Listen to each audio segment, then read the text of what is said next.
Hello everyone, आप सभी का बहुत बहुत स्वागत है आपके अपने YouTube channel SPS study point पर। आज की ये क्लास है BSc second year fourth semester के छात्र छात्राओं के लिए, जिसमें दोस्तों आज हम डिस्कस करेंगे केमिस्ट्री। आज की एक केमिस्ट्री की क्लास है फोर्थ सेमेस्टर के छात्र छात्राओं के लिए, जिसमें आज हम केमिस्ट्री के प्रत्येक यूनिट के इम्पॉर्टेंट टॉपिक्स की चर्चा करेंगे। यानी प्रत्येक यूनिट के इम्पॉर्टेंट टॉपिक को मैं बताने वाला हूँ कि कौन कौन सी यूनिट सबसे ज़्यादा इम्पॉर्टेंट है और किस यूनिट से ज़्यादातर प्रश्न इस बार एग्ज़ाम में आना है। तो ये आपका, जब तक आपको प्रत्येक यूनिट के इम्पॉर्टेंट टॉपिक्स के बारे में नहीं पता होगा तब तक आप अपनी संपूर्ण तैयारी बेटर ढंग से नहीं कर पाएंगे। दोस्तों, इम्पॉर्टेंट टॉपिक्स की पहली क्लास का विषय इसलिए मैं आज ये क्लास लेकर के आया हूँ ताकि समय आपके पास कम है। जैसा कि मैं बात करूँगा, कुछ यूनिवर्सिटी के एग्ज़ाम लगे हैं, जैसे कि फोर्थ सेमेस्टर का एग्ज़ाम स्टार्ट हो चुका है। मैं आप सबको बता दूं, राजा महेंद्र प्रताप अलीगढ़ यूनिवर्सिटी का ऑब्जेक्टिव पैटर्न पर एग्ज़ाम कराया जा रहा है, वहां पर स्टार्ट हो चुका पेपर। दूसरी यूनिवर्सिटी है आजमगढ़ यूनिवर्सिटी, जिसका पेपर अप्रैल में ही प्रस्तावित है और 25 या 26 अप्रैल से आपकी परीक्षाएँ स्टार्ट होंगी। बाकी अवध यूनिवर्सिटी, सिद्धार्थ यूनिवर्सिटी, कानपुर विश्वविद्यालय, वीर बहादुर पूर्वांचल यूनिवर्सिटी, डीडीयू यूनिवर्सिटी या फिर अदर यूनिवर्सिटी जैसे एमजीपीआर यूनिवर्सिटी हो गया, डॉक्टर भीमराव अंबेडकर यूनिवर्सिटी, यहाँ पर भी परीक्षा दोस्तों फर्स्ट वीक ऑफ मई यानी मई में फर्स्ट वीक से स्टार्ट हो जाएगा। ये आप ध्यान रखेंगे। तो इसीलिए इन सभी चीज़ों को ध्यान में रखते हुए आज मैं क्लास लेकर के आया हूँ इम्पॉर्टेंट टॉपिक्स की। आज मैं प्रत्येक यूनिट के इम्पॉर्टेंट टॉपिक्स की चर्चा करूंगा। सभी यूनिट के इम्पॉर्टेंट टॉपिक्स में बताऊंगा। प्रत्येक यूनिट में दोस्तों कौन कौन सा टॉपिक सबसे ज़्यादा महत्वपूर्ण है और किनसे ज़्यादातर प्रश्न बनना है, इन सभी को मैं आज बताने वाला हूं। तो कॉपी पेन लेकर के बैठिएगा, कुछ एक्स्ट्रा चीज़ें हैं उसको आप नोट करते रहिएगा। पीडीएफ तो आपको मिलेगा ही मिलेगा, ठीक है। तो दोस्तों चलिए स्टार्ट करते हैं आज की इस क्लास को और सभी लोग लास्ट तक बने रहिएगा, बहुत ही महत्वपूर्ण रहेगा आज की ये क्लास, ओके। तो सेकंड सेमेस्टर की फोर्थ सेमेस्टर यानी सेकंड ईयर फोर्थ सेमेस्टर की जो क्लास दी जा रही है दोस्तों, वो दी जा रही है आपको नई शिक्षा नीति के तहत, एनईपी के तहत। 2020 में एनईपी लागू हुई है, जिसके तहत आप लोग first semester, second semester, third semester तक परीक्षा दिए है। अब फोर्थ सेमेस्टर में आप लोग हैं। फोर्थ सेमेस्टर में जो आप लोग केमिस्ट्री पढ़ रहे हैं उसका पेपर टाइटल है quantum mechanics and analytical techniques. ये ध्यान रखिएगा, ये पेपर टाइटल है आपका, ओके। तो अब आपको पार्ट ए में क्वांटम मैकेनिक्स पढ़नी है और सेकंड में पढ़ना है एनालिटिकल टेक्निक्स। दोस्तों आपको बता दें, प्रत्येक यूनिट्स में यानी कि जिस प्रकार से आप लोगों ने देखा फर्स्ट सेमेस्टर से लेकर के थर्ड सेमेस्टर तक केमिस्ट्री में टोटल कितनी यूनिट है, 8 ही यूनिट आपको पढ़नी है। तो अब 8 यूनिट्स हैं और 8 यूनिट्स में ये जानना आपका परम आवश्यक है कि कौन सा यूनिट सर्वाधिक महत्वपूर्ण होगा, क्योंकि अब कंप्लीट सिलेबस को बहुत सारे छात्र छात्रा ऐसे हैं जो कॉलेज भी नहीं जाते हैं, ठीक है, प्राइवेट कॉलेज से हैं। अब उनकी तैयारी तो उस तरह से हो नहीं पाएगी। जो रेगुलर क्लास करते हैं उनके लिए सिलेबस से वो अवगत होंगे पूरी तरह से, ये मैं कह सकता हूँ। बाकी कुछ बच्चों को दिक्कत होती है, तो इसके लिए इम्पॉर्टेंट टॉपिक्स को जानना जरूरी है। अभी हो सकता है कि आपका फर्स्ट, सेकंड और थर्ड यूनिट सबसे ज़्यादा इंपॉर्टेंट हो, यहाँ से ज़्यादातर प्रश्न आने हों, तो ये कैसे पता चलेगा, ये आज की इस क्लास के माध्यम से आपको पता चलना है, ठीक है। तो आप सभी लोग अवगत हो चुके हैं, सभी लोग वीडियो को लाइक शेयर कर दीजिएगा। वीडियो को जो भी छात्र छात्राएं देख रहे हैं सभी लोग लाइक जरूर कर दीजिए और चैनल पर नए हैं चैनल को सब्सक्राइब जरूर कर लीजिएगा। तो दोस्तों न्यू एजुकेशन पॉलिसी के तहत एक क्लास है और इम्पॉर्टेंट टॉपिक्स की चर्चा आज की इस क्लास के माध्यम से हम देंगे। तो सबसे पहले स्टार्ट करते हैं यूनिट बाय यूनिट। और आपका केमिस्ट्री में टोटल 8 यूनिट है और प्रत्येक यूनिट के इम्पॉर्टेंट टॉपिक्स की चर्चा मैं करने वाला हूं। तो चलिए दोस्तों स्टार्ट करते हैं। फर्स्ट यूनिट का जो नाम है आपके वो है एटॉमिक स्ट्रक्चर। पहला यूनिट केमिस्ट्री का क्या है, एटॉमिक स्ट्रक्चर यानी परमाणु संरचना। ये आपका पहला यूनिट है और आपको सबसे पहले मैं यहीं पर बता दे रहा हूँ कि 8 यूनिट में 8 यूनिट हैं, ठीक है। अब इन 8 यूनिट में सर्वाधिक महत्वपूर्ण यूनिट कौन है, कौन कितने यूनिट से कितना परसेंट क्वेश्चन आना है। तो दोस्तों यूनिट नंबर फर्स्ट, सेकंड और थर्ड, ये 3 यूनिट ऐसी हैं जिनसे 50% क्वेश्चन आपके एग्जाम में पूछे जाने हैं। 50% क्वेश्चन इन 3 यूनिट से आना है, ओके। आपके अगर आपने 3 यूनिट अच्छे से तैयार कर लिया तो ये मानकर चलिए कि 50 नंबर आपका पक्का हो जाएगा, एकदम 100% पक्का हो जाएगा। बाकी बचती हैं आपकी 5 यूनिट जिनसे आपके 50% क्वेश्चंस आने हैं। तो सर्वाधिक महत्वपूर्ण है first, second and third unit. तो चलिए सबसे पहले हम फर्स्ट यूनिट की बात करते हैं। यूनिट नंबर फर्स्ट जिसका नाम है एटॉमिक स्ट्रक्चर। एटॉमिक स्ट्रक्चर में सबसे पहला जो यूनिट है, सबसे पहला जो टॉपिक है वो है idea of de Broglie matter wave. ठीक है, डी ब्रॉगली मैटर वेव आपको पढ़ना है कि idea of de Broglie matter wave क्या होता है। क्वेश्चन यहाँ से बनेगा, एक प्रश्न 100% कन्फर्म है। तो idea of de Broglie matter wave तैयार करके जरूर जाइएगा। ठीक है, और ये idea of de Broglie matter wave मैंने पढ़ा दिया है, वो आप प्लेलिस्ट में जा करके वीडियो देख लीजिएगा। इसके बाद में दोस्तों एक बात मैं कंफर्म करा दूं आपको, पहले तो मैं आज जो ये क्लास दे रहा हूँ इंपॉर्टेंट टॉपिक्स की क्लास दे रहा हूँ। नेक्स्ट क्लास होगी आपके पूरे यूनिट के इम्पॉर्टेंट क्वेश्चंस पर, और इम्पॉर्टेंट क्वेश्चन में आपको बताऊँगा कि कौन कौन से इंपॉर्टेंट क्वेश्चन हैं पूरे यूनिट में जो पूछे जाएंगे। तीसरी क्लास होगी दोस्तों सॉल्व पेपर की, यानी कि जो आपके इंपॉर्टेंट क्वेश्चन का सलूशन। और चौथा क्लास आपका होगा मॉडल पेपर का, और मॉडल पेपर के बाद महासंग्राम रिवीजन क्लास चलाई जाएगी प्रत्येक यूनिट से। ठीक है, तो इतनी बात समझ में आ गई। चलिए, तो पहला आपको टॉपिक तैयार करना है idea of de Broglie matter wave. ठीक है, बहुत महत्वपूर्ण है। दूसरा है हिजनबर्ग अनसर्टेनिटी प्रिंसिपल, जो आपके 7 नंबर क्वेश्चन में पूछा जाएगा। ये 7 नंबर का क्वेश्चन है। ठीक है, हिजनबर्ग अनसर्टेनिटी प्रिंसिपल, ये आपके एग्जाम में आएगा। वेरी शॉर्ट टाइप में आएगा एटॉमिक ऑर्बिटल। एटॉमिक ऑर्बिटल किसे कहते हैं? ठीक है, ऑर्बिटल्स, ऑर्बिट और ऑर्बिटल में अंतर पूछा जाता है कभी कभी। कक्ष और कक्षक में अंतर पूछा जाता है। चलिए, किसी को पता है तो कमेंट के माध्यम से बताने का प्रयास करेंगे कक्ष और कक्षक में क्या अंतर होता है। अगला प्रश्न है श्रोडिंगर वेव इक्वेशन, जो सबसे महत्वपूर्ण है। Very very most important question. ये इक्वेशन पूरा का पूरा सॉल्व करने के लिए आएगा, श्रोडिंगर वेव इक्वेशन। ठीक है, तो ये आपका 10 नंबर का प्रश्न है। लॉन्ग टाइप का क्वेश्चन बनेगा आपके एग्जाम में, श्रोडिंगर वेव इक्वेशन बहुत ही महत्वपूर्ण है। और नेक्स्ट है आपका हुंड रूल। ठीक है, हुंड रूल भी महत्वपूर्ण है, और इसमें आप बहु प्रिंसिपल, जो आप लोगों ने बीएससी फर्स्ट सेमेस्टर में पढ़ा था केमिस्ट्री में, आप बहु प्रिंसिपल N+L रूल। ठीक है, तो N+L रूल तो आप सबको पता ही होगा। अगर पूछा जाना होगा तो या हुंड रूल पूछा जाएगा या तो फिर आप बहु प्रिंसिपल पूछा जाएगा। तो आपको Hund rule, Schrodinger wave equation, atomic orbital, Heisenberg uncertainty principle और idea of de Broglie matter wave, केवल और केवल इन 5 टॉपिक को फर्स्ट यूनिट में तैयार करना है। इसके अलावा आपको कुछ और नहीं पढ़ना, यही आपको केवल और केवल तैयार करना है। ओके, तो पहली यूनिट के इंपॉर्टेंट टॉपिक से आप सब लोग अवगत हो चुके होंगे। मुझे आशा है कि इनमें आपका लगभग 3 टॉपिक्स मैंने अभी कवर किया है। बाकी महासंग्राम रिवीजन क्लास एक ही वीडियो में सब पूरा का पूरा यूनिट खत्म कर देंगे पढ़ा के। ठीक है, चलिए सेकंड यूनिट की चर्चा करते हैं। सेकंड यूनिट है एलिमेंट्री क्वांटम मैकेनिक्स, जो बहुत ही महत्वपूर्ण यूनिट है दोस्तों। एलिमेंट्री क्वांटम मैकेनिक्स बहुत ही महत्वपूर्ण यूनिट है, जिसमें सबसे इम्पॉर्टेंट है आपका black body radiation. Black body radiation क्या होता है ये पूछा जाएगा। दूसरा है what is photo electric effect, जो 100% कन्फर्म है, इसमें कोई दो राय नहीं है, ये 100% आपके एग्जाम में आएगा। फोटो इलेक्ट्रिक इफेक्ट और कंपटन इफेक्ट, दोनों टॉपिक आप ध्यानपूर्वक देख लीजिएगा। फोटो इलेक्ट्रिक इफेक्ट का फिगर भी बनाने के लिए पूछा जाता है, तो ये फिगर आप बनाने के लिए पूछा जाएगा। इसको मैं आपको फिगर सही समझा दूंगा। ठीक है, तीसरा आपको पढ़ना है इसमें Bose model of hydrogen atom, जो लॉन्ग टाइप में पूछा जाएगा मित्रों। ये लॉन्ग टाइप का क्वेश्चन है और एकदम 100% कन्फर्म होता है ना। इसमें मैंने वही टॉपिक मेंशन किया है जो आपके एग्जाम में आना है। तो पहला हो गया ब्लैक बॉडी रेडिएशन, जो बहुत ही महत्वपूर्ण है, फोटो इलेक्ट्रिक इफेक्ट और bore hydrogen model of hydrogen atom. तीसरा आपका जो चौथा है वो है कंपटन इफेक्ट, और 5वां टॉपिक आपका है Hamiltonian operator. Hamiltonian operator very very most important VVIP प्रश्न।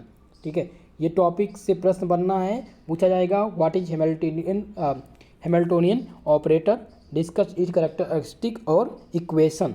तो ये आपका क्वेश्चन 7 नंबर का प्रश्न है। 7 नंबर में यानी कि सेक्शन B का प्रश्न बनेगा ये। ठीक है, तो हैमिल्टोनियन ऑपरेटर आप तैयार करके जाइएगा। DDU यूनिवर्सिटी के छात्र छात्राओं के लिए बता दूं, ये लॉन्ग टाइप का आपका प्रश्न है और बनेगा आपसे 6 प्रश्न आते हैं, जिनमें से 3 प्रश्न आपको हल करने होते हैं। अगला है Schrodinger wave equation for hydrogen atom. ठीक है दोस्तों, ये मैंने इसलिए मेंशन कर दिया है क्योंकि आप इन क्वेश्चन को भी पढ़ लीजिएगा, तैयार कर लीजिएगा, ताकि हो सकता है लॉन्ग टाइम में ये पूछा जाए। श्रोडिंगर वेव इक्वेशन बहुत ही महत्वपूर्ण है। तो 6 टॉपिक आपके हैं यूनिट 2 के, केवल और केवल इन 6 टॉपिक को अगर आपने तैयार कर लिया तो आपका दूसरा यूनिट जो है वो कम्प्लीटली तैयार हो जाएगा। एक भी प्रश्न आपको बाहर से देखने को नहीं मिलेंगे, सभी प्रश्न यहीं से आएगा। क्वेश्चन नंबर, आप माफ करेगा, यूनिट नंबर 3, जिसका नाम है मॉलिकुलर स्पेक्ट्रोस्कोपी। अब मॉलिक्यूलर स्पेक्ट्रोस्कोपी तीसरा यूनिट जो है ये सबसे महत्वपूर्ण यूनिट है, सर्वाधिक, जिससे सर्वाधिक प्रश्न पूछे जाएंगे आपके एग्जाम में। ठीक है, पहला प्रश्न जो बनेगा वो बनेगा electromagnetic radiation. What is electromagnetic radiation पूछा जाता है। ठीक है, इलेक्ट्रोमैग्नेटिक रेडिएशन क्या होता है, बहुत ही महत्वपूर्ण क्वेश्चन है। पहला टॉपिक यानी पहला टॉपिक आपको इलेक्ट्रोमैग्नेटिक रेडिएशन तैयार करना है। नेक्स्ट आपको तैयार करना है बॉर्न ओपनहीमर ऑप्रीमेक्सन, बॉर्न ओपनहीमर ऑप्रीमेक्सन। देखिए ये दूसरा नंबर, आप कुछ तैयार करें या ना तैयार करें, अगर आप चाहते हैं कि लॉन्ग टाइप क्वेश्चंस में आपको 10 से 15 नंबर यानी कि एक क्वेश्चन तैयार हो जाए, ठीक है, तो लॉन्ग टाइप का प्रश्न है और 100% आप लिख के ले लीजिए। जब पेपर दे करके आइएगा आप हमें बताइएगा, ये क्वेश्चंस आपको मिलेगा 100% श्योर है। बॉर्न ओपनहीमर ऑप्रीमेक्सन, ये आपके एग्जाम में आएगा, बहुत ही महत्वपूर्ण, very very most important topics. अगला है degree of freedom. Degree of freedom आप लोगों ने थर्ड सेमेस्टर में भी पढ़ा था और यहाँ पर भी आपको पढ़ना पड़ेगा। तो डिग्री ऑफ फ्रीडम से क्वेश्चंस बन सकता है आपके शॉर्ट सेक्शन में, वेरी वेरी मोस्ट इंपॉर्टेंट। अगला है रोटेशनल स्पेक्ट्रम, जो सबसे महत्वपूर्ण टॉपिक्स है। रोटेशनल स्पेक्ट्रम ये 100% श्योर है। एक प्रश्न रोटेशनल स्पेक्ट्रम से आएगा जिसमें आपको पढ़ना है diatomic molecule, rotational spectrum for diatomic molecule और सिलेक्शन रूल पढ़ना है। और तीसरा है मैक्सवेल बोल्ट्जमान डिस्ट्रीब्यूशन लॉ, ये आपका सबसे इम्पॉर्टेंट टॉपिक है। अगला है वाइब्रेशनल स्पेक्ट्रम और रमन स्पेक्ट्रम। ठीक है, तो रमन स्पेक्ट्रम आपको तैयार करके जाना है, वाइब्रेशनल स्पेक्ट्रम आपको तैयार करके जाना है और maximal distribution Boltzmann distribution law आपको कम्प्लीटली तैयार करके जाना है। ठीक है, तो इस टॉपिक्स में मैंने केवल 5 टॉपिक्स को मेंशन किया है, लेकिन ये पांचों टॉपिक सर्वाधिक महत्वपूर्ण है। इन 5 टॉपिक को इग्नोर आपको नहीं करना है, इनको तैयार करना है। ठीक है, अगर ये आपका पूर्ण रूप से तैयार है तो इसमें ये मानकर चलिए कि 1 से 2 प्रश्न आपके लॉन्ग टाइप के बन सकते हैं, बाकी जो बनेंगे आपके शॉर्ट टाइप के क्वेश्चंस बनेंगे। जिसमें क्वेश्चंस क्या पूछा जाएगा, ये आपका डिग्री ऑफ फ्रीडम, ये आपसे सेक्शन ए में पूछा जा सकता है। सिलेक्शन रूल, ये भी सेक्शन ए का प्रश्न है, यानी कि 2 प्रश्न आपके सेक्शन ए से हो गए। बाकी बचता है इलेक्ट्रोमैग्नेटिक रेडिएशन, आपके सेक्शन बी में पूछा जाएगा शॉर्ट टाइप क्वेश्चंस में। बॉर्न ओपनहीमर ऑप्रीमेक्सन, ये भी आपके बी सेक्शन में या कभी कभी सी में भी पूछ लिया जाता है। और तीसरा है मैक्सवेल बोल्ट्जमान डिस्ट्रीब्यूशन लॉ, ये आपके सेक्शन सी का प्रश्न है और ये दोनों भी आपके सेक्शन बी के ही प्रश्न हैं, यानी सी का इसमें एक ही प्रश्न बनेगा। ठीक है, ध्यान रखेंगे। तो इतना टॉपिक आपको पूर्ण रूप से तैयार करके जाना है एग्जाम में। अब मैं बता चुका 3 यूनिट, अगर आपको फर्स्ट, सेकेंड और थर्ड ये तीनों यूनिट के इतने टॉपिक तैयार हैं तो आप 50 नंबर यहीं पर कंफर्म कर लीजिए, एकदम से कंफर्म है, पक्का हो जाएगा 50 नंबर। 75 में से 50 आपको यहीं से मिलेंगे। ठीक है, चलिए अब हम बात करते हैं यूनिट नंबर 4, जिसका नाम है, यूनिट नंबर जो आपकी चौथी है उसका नाम है यूवी विजुअल स्पेक्ट्रोस्कोपी। ठीक है, यूवी विजुअल स्पेक्ट्रोस्कोपी, जिससे जो प्रश्न आने हैं वो प्रश्न बनने हैं इलेक्ट्रॉनिक ट्रांजिशन से। सबसे पहला जो प्रश्न बनता है इसमें वो बनता है इलेक्ट्रॉनिक ट्रांजिशन। इलेक्ट्रॉनिक ट्रांजिशन क्या होता है। नेक्स्ट आपका बनता है टाइप्स ऑफ इलेक्ट्रॉनिक ट्रांजिशन। तो इलेक्ट्रॉनिक ट्रांजिशन को आपको तैयार करना है, इलेक्ट्रॉनिक ट्रांजिशन होते क्या हैं, इसके प्रकार। ठीक है, तो ये दोनों। तीसरा है आपका क्रोमोफोर एंड एक्सोक्रोमोफोर्स। ठीक है, क्रोमोफोर्स और एक्सोक्रोम्स ये दोनों इंपॉर्टेंट हैं। आपको बता दें ये प्रश्न आप देख रहे हैं जो तीसरा टॉपिक्स, ये दोनों टॉपिक्स इंपॉर्टेंट है। शॉर्ट नोट लिखने के लिए इससे पूछा जाता है, write a short note on auxochromes and chromophores. ये आपके इंपॉर्टेंट है या शॉर्ट सेक्शन में पूछे जाएंगे। ठीक है, तो वेरी वेरी मोस्ट इंपॉर्टेंट चौथा यूनिट का सबसे महत्वपूर्ण टॉपिक्स है ये क्रोमोफोर्स एंड एक्सोक्रोम्स। ओके, अगला है application of Woodward rule. Woodward rule क्या होता है और वुडवर्ड रूल का एप्लीकेशन पूछ लिया जाता है। तो वुडवर्ड रूल आपको तैयार करके जाना है और इसका एप्लीकेशन आपको तैयार करना है। ओके, तो बहुत ही महत्वपूर्ण है। 4 यूनिट नंबर 4 से केवल 4 टॉपिक मैंने मेंशन किया, इन 4 टॉपिक को ही आपको तैयार करना है और निश्चित रूप से आपको जो प्रश्न मिलेंगे एग्जाम में वो यहीं से मिलेंगे। चलिए नेक्स्ट आपका है दोस्तों 5वीं यूनिट, जिनका नाम है इंफ्रारेड स्पेक्ट्रोस्कोपी। इंफ्रारेड स्पेक्ट्रोस्कोपी से आपको 4 टॉपिक तैयार करने हैं और इन 4 टॉपिक से आपके क्वेश्चंस बनेंगे। पहला है हुक लॉ। हुक का नियम क्या है ये तैयार करना है, और इसमें से एक प्रश्न बनने की संभावना है। शॉर्ट टाइप क्वेश्चन में हुक लॉ पूछा जा सकता है। अगला है effect of hydrogen bonding. Hydrogen bonding का इफेक्ट क्या है ये आपको तैयार करना है। नेक्स्ट इसी में दोस्तों है fingerprint region and its significance, जो सबसे महत्वपूर्ण है। यूनिट नंबर 5 का सबसे महत्वपूर्ण topic, very very most important topic, वो है fingerprint region and its significance, जो कि 100% आपके एग्जाम में यहाँ से प्रश्न बनेगा। इसी टॉपिक से सेम यही प्रश्न, तो आपको ये तैयार करना है। अगला है application in functional groups of analysis. Application in functional groups आप एनालिसिस तैयार करना है। ये टॉपिक्स आप तैयार करके जाइएगा। सबसे महत्वपूर्ण मैं आपको बता दूं इसमें है इफेक्ट ऑफ हाइड्रोजन बॉन्डिंग और फिंगरप्रिंट रीजन।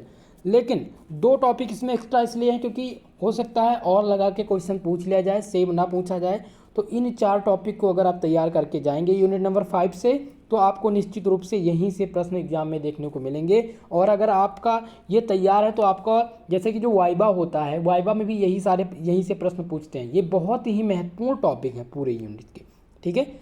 चलिए अब हम 6वीं यूनिट की चर्चा करते हैं। आपकी 6वीं यूनिट है HNMR स्पेक्ट्रोस्कोपी और PMR, ठीक है। HNMR ये आपका सर्वाधिक इम्पॉर्टेंट टॉपिक है। जैसे आपने फर्स्ट सेमेस्टर में देखा था स्टीरियो केमिस्ट्री, जो आपकी 6वीं यूनिट थी, वो सबसे महत्वपूर्ण होती थी, ठीक है। फर्स्ट सेकंड थर्ड यूनिट जो आपके थे वो सबसे इंपॉर्टेंट थे, बाकी 6। तो इसी प्रकार से 4th सेमेस्टर में भी है, ध्यान रखिएगा। फर्स्ट सेकंड और थर्ड सबसे इंपॉर्टेंट, उसके बाद में सबसे जो महत्वपूर्ण है वो आपकी 6वीं यूनिट है, जिसका नाम है HNMR स्पेक्ट्रोस्कोपी PMR। इसमें आपको जो तैयार करना है वो तैयार करना है न्यूक्लियर स्पिन। न्यूक्लियर स्पिन क्या होता है, बहुत ही महत्वपूर्ण टॉपिक है।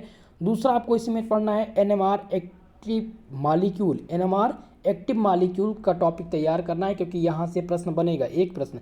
अगला प्रश्न है केमिकल शिफ्ट, जो 100% कन्फर्म है। Chemical shift very very most important BBIP प्रश्न, ओके। तो ये आपको तैयार करना है केमिकल शिफ्ट। और नेक्स्ट जो प्रश्न है वो है application for IR UV and NMR spectroscopy for identification of simple organic molecule. Very very most important long type का ये प्रश्न है, ठीक है। ये सेक्शन C का प्रश्न है, लॉन्ग टाइप में ये प्रश्न पूछा जाएगा और 100% इस बार पूछा जाएगा यूनिट 6 से ये प्रश्न। तो ये टॉपिक आपको तैयार करके जाना है। और अगला प्रश्न है NMR पीक एरिया, जो वेरी वेरी मोस्ट इंपॉर्टेंट सबसे महत्वपूर्ण है NMR पीक एरिया। तो ये आपको 5 यूनिट नंबर 6 से तैयार करने हैं। केवल और केवल यही 5 यूनिट्स आपको तैयार करने हैं। अगर ये तैयार है तो फिर आपका मार्क्स यहाँ से कंफर्म हो जाएगा। यानी कि एक लॉन्ग टाइप का 10 नंबर जोड़ लीजिए, एक शॉर्ट का 7 और 2, 10 7 17 2 19, यानी लगभग 20 नंबर का क्वेश्चन यहाँ से बनने की संभावना है। तो इस टॉपिक को आपको पूर्णतः तैयार करके एग्जाम में जाना है। अगला आपका यूनिट नंबर 7 है, वो है introduction to mass spectroscopy. Mass spectroscopy से एक प्रश्न आएगा और 100% वो कंफर्म है, वो है मैसलेटरी रीअरेंजमेंट, जो सबसे इम्पॉर्टेंट है आपकी इस यूनिट नंबर 7 की। दूसरा आपको प्रिंसिपल ऑफ मास स्पेक्ट्रोस्कोपी और मास स्पेक्ट्रोमेट्री का डायग्राम, ये पूछा जाने की संभावना। ये 3 टॉपिक ही आपको तैयार करने हैं यूनिट नंबर 7 से। अगर ये 7 टॉपिक आपका तैयार हो जाता है तो फिर दोस्तों आपको लगभग यहाँ से 10 + 5 यानी कि 15 नंबर का क्वेश्चन ये आपके एग्जाम में पूछा जाएगा। प्रिंसिपल ऑफ मास स्पेक्ट्रोस्कोपी, यानी कंप्लीटली आपको मास स्पेक्ट्रोस्कोपी को तैयार करके जाना है। बहुत महत्वपूर्ण है, यहाँ से प्रश्न आपके एग्जाम में बनने, ठीक है। चलिए अब लास्ट यूनिट है आपकी यूनिट नंबर 8, जिसमें सेपरेशन टेक्निक के बारे में पढ़नी है। यहाँ से एक प्रश्न बनने की संभावना है आपके एग्जाम में। लेकिन इसमें 3 यूनिट्स यानी 3 टॉपिक्स मैंने मेंशन किए। अगर ये 3 टॉपिक तैयार हैं तो आपको कोई कन्फ्यूजन नहीं होगी कि आपको हो सकता है किसी और टॉपिक से आ जाए, ये आपके मन में कभी नहीं आएगा, ओके। तो सेपरेशन टेक्निक से आपको तैयार करना है मैकेनिज्म ऑफ एक्सटेंशन तैयार करना है, क्रोमेटोग्राफी और classification, principle of efficiency of the technique. सबसे इंपॉर्टेंट है आपका क्रोमेटोग्राफी, और क्रोमेटोग्राफी आपसे पूछा जाएगा जो 100% कन्फर्म है। यही प्रश्न बनना होगा, तो यही प्रश्न आएगा आपसे, एक ही प्रश्न पूछा जाएगा यहाँ से क्रोमेटोग्राफी का, ठीक है। या फिर बनना होगा तो पूछा जाएगा कि क्लासिफिकेशन, क्रोमेटोग्राफी का क्लासिफिकेशन क्या है, इसका प्रिंसिपल क्या होता है और इसके इफ़िशियंसी आप टेक्निक के बारे में बताइए। तो यूनिट नंबर 7 के 3 टॉपिक्स को आपको तैयार करना है। लगभग दोस्तों सभी यूनिट के इम्पॉर्टेंट टॉपिक को मैंने बता दिया। जितनी भी टॉपिक्स थी 8 यूनिट के वो मैंने आपको बता दिया है। अब इन 8 यूनिट्स के टॉपिक को तैयार आपको करना है। अगर आपका ये 8 यूनिट तैयार है जो मैंने आज मेंशन किए, तो आपको कभी भी कन्फ्यूजन नहीं आएगी। पूरी आप किसी भी यूनिवर्सिटी से बिलोंग करते हो, सभी में लगभग 75% मार्क्स आपको इसी क्वेश्चन पेपर यानी माफ करिएगा इसी इम्पॉर्टेंट टॉपिक से मिलेंगे जो मैं बता चुका हूँ। ठीक है, तो सभी लोग ध्यानपूर्वक इन सभी यूनिट्स के इम्पॉर्टेंट टॉपिक्स को तैयार कर लीजिएगा। बाकी कल की जो क्लास होगी दोस्तों वो आपको मिलेगी इम्पॉर्टेंट क्वेश्चन की। इम्पॉर्टेंट क्वेश्चंस ऑल यूनिट्स के मैं लेकर के आऊँगा, जिसमें पूरे यूनिट के इम्पॉर्टेंट टॉपिक्स की चर्चा की जाएगी। तो कल आप सभी लोग इसी टाइम यानी कि जो है 9 बजे आप लोग अपनी क्लास अटेंड करने ज़रूर आएंगे। ठीक है, 9 बजे क्लास में आपको सभी को उपस्थित होना है। डेली अब आपकी 9 बजे क्लास होनी है। 8 बजे दोस्तों टाइमिंग थोड़ा सा दिक्कत हो जाती है, क्योंकि मैं आप सबको बता चुका था मेरा एग्ज़ाम चल रहा था, कॉलेज के एग्ज़ाम चल रहे थे और वहाँ पर गाड़ी लगी हुई थी, तो फिर समय नहीं बचता था। क्योंकि 2 मीटिंग में पेपर होता है दोस्तों, 9 बजे से स्टार्ट होता था, 12 तक चलता था, उसके बाद 2 से 5 ये 2 मीटिंग में पेपर होता है। ठीक है, तो इसलिए दिक्कत हो जाती थी पढ़ाने में। लेकिन अब आपकी नियमित क्लास मैं संचालन करने का प्रयास करूँगा और फिजिक्स और केमिस्ट्री, फिजिक्स और मैथ की क्लास भी आपको अवेलेबल कराई जाएगी। जल्द ही आपको वीडियो मिल जाएगा। ठीक है, तो जिनका पेपर है वो सभी लोग इन टॉपिक को तैयार करिएगा। इसका PDF आपको टेलीग्राम चैनल पर दे दिया जाएगा, वहाँ से आप इसको प्राप्त कर सकते हैं। बाकी आज के लिए दोस्तों बस इतना ही, मिलते हैं नेक्स्ट वीडियो में। सभी लोग को वीडियो पसंद आई हो तो प्लीज़ वीडियो को लाइक शेयर जरूर कर दीजिएगा और जो भी चैनल पर नए हैं चैनल को थोड़ा सपोर्ट करिए। आप सब चैनल को सब्सक्राइब जरूर कीजिएगा। आज के लिए दोस्तों इतना ही, मिलते हैं नेक्स्ट वीडियो में। तब तक के लिए जय हिंद, जय भारत।